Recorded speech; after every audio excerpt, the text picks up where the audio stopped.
But we're not here to step back. We're here to fight back. Hakeem Jeffries, give me a break. That is not happening here. Democrats thought this map would flip 4 seats here. Then the court stepped in. We gonna do maximum warfare against Republicans. Florida Republicans, you F around, you gonna find out all this stuff. And, you know, what I said was, listen, and he's like, oh, if you do the redistricting, we're going to take out all your members. We're going to do all this stuff. And what I said was, go ahead, make my day. You don't think we're going to, you want to come down here and spend money and in Florida, roll the dice and take your chances, but you're gonna lose, don't think that you can come down here, issue threats to us, and somehow you're going to make us flinch. That is not happening, and in fact, it did not happen. Bro, not Florida. Because as soon as he came out and started doing that last week, Florida legislature turned around and they passed a new map. And this has been going on here for years because we've had battles over a lot of this stuff. This is not anything new like what they are doing in Virginia or some of these other things. We've had issues for years on different elements of this. And I said last year that we were going to have to redo this because of the racial gerrymandering that was done in southern Florida. And there was a pending Supreme Court decision. They had argument in October. And it basically was going to decide indirectly whether that district down there was viable. And I knew just from the posture of it that it was not going to be viable once that happened. And so we called, in January, I called the special session. I said, we got to do it. We're going to do it. We're going to do it. And for other reasons. I mean, population growth, all this other stuff.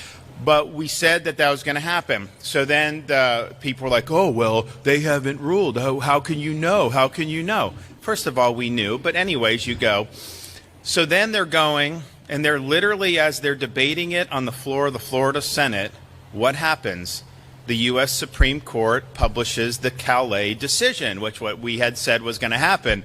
And what did that decision say? It said exactly what we said it would say. And it not only vindicated why we were doing what we were doing, it compelled us to do what we were doing. And so it came down to this here, pretty much common typically, Hakeem Jeffries led with race first rather than any type of like constitutional procedure here. And DeSantis was right here. This is purely constitutionally accurate. And if you guys, compelled us to do what we were doing. And if you guys, I posted on one of the social media channels, I posted the map of that district today. It's got these like crab claws going out. It's ridiculous. And so that has been fixed. You've got a very good product, and that was done.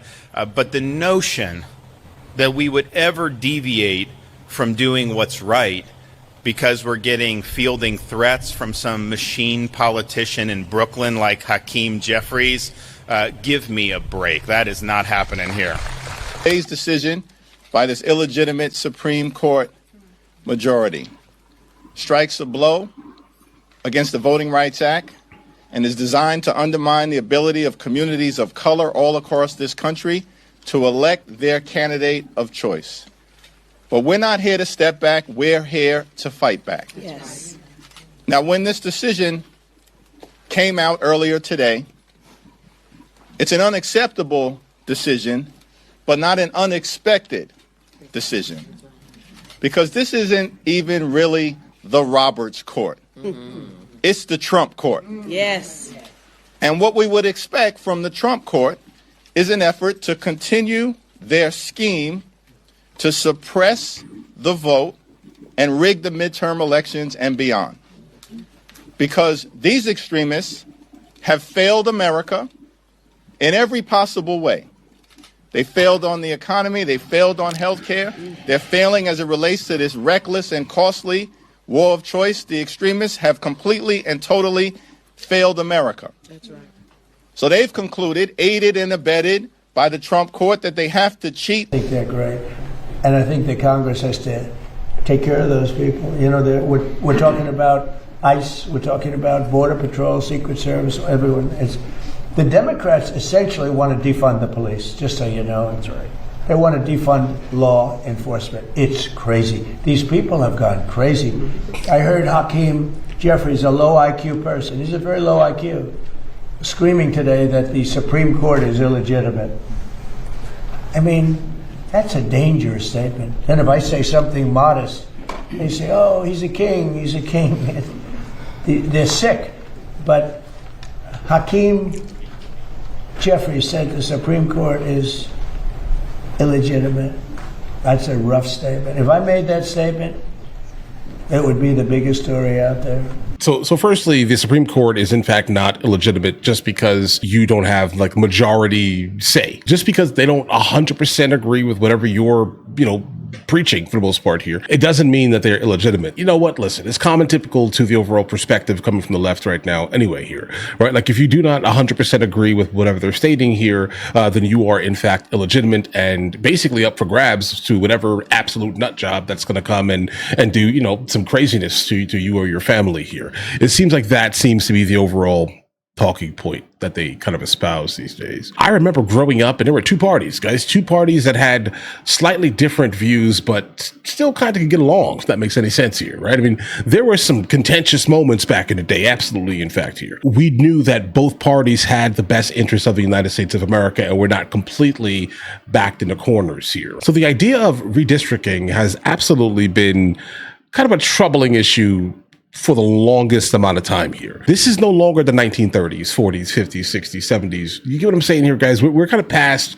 a good amount of the issues that we've had here. Do these things pop up in some places? Absolutely, Chud the Builder. We see you.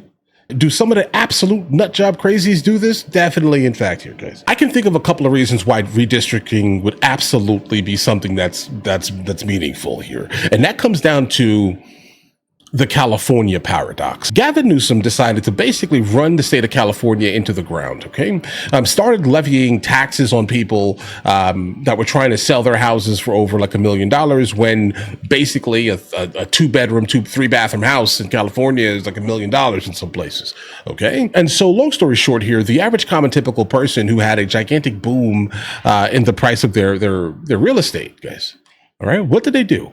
They left California and they started flooding places that had better cost of living for the most part with their California dollars, right? And for some reason, they started going to places and attempting to bring their California nonsense to these new places. You're leaving for a reason. That basically means you should probably try to fit into the new locale, right? So I would, in fact, if I see more than, if I saw more than 100 people from California moving into one place, I would redistrict that place immediately.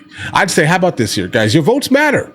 Your votes matter in fact here. But we're going to go ahead and put in these normal people. But we're going to go ahead and start adding in about 10,000 normal people down the street to your district. Okay? So how about this? Your vote still matters. It matters. But not really, my guys, okay? Keep that over there, all right? That sounds very unconstitutional. That sounds, don't do it like how I said it. That you're probably gonna, I don't know, that's probably like federal. Don't do that. I personally think that's probably the only way right now in my head mentally I'd be like, you know what, hold on. Let's redistrict the entire lot of these California people that moved into, I don't know, some random rural town here, bro. All right, don't ruin them. All right. You left California, keep your California nonsense in California. Don't bring it to normal people, bro. Please, I beg of you. Right? Keep your politics where you left, because you left for a reason. You're trying to turn your new area back into California because you're comfortable. No, thank you, guys. Redistrict that.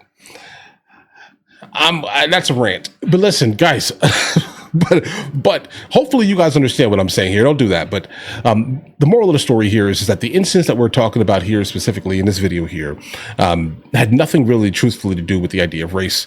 It had more so to do with overall constitutional procedure. And that's exactly what the courts ruled. So in that case, it sounds like an overreach, but Hakeem Jeffries basically exists in the realm of almost exclusively overreaching. So feels normal. But all right, listen, you guys all have an absolutely amazing day. If you guys are new here, please like and subscribe. And in the meantime, guys, I'll go ahead and catch you guys later.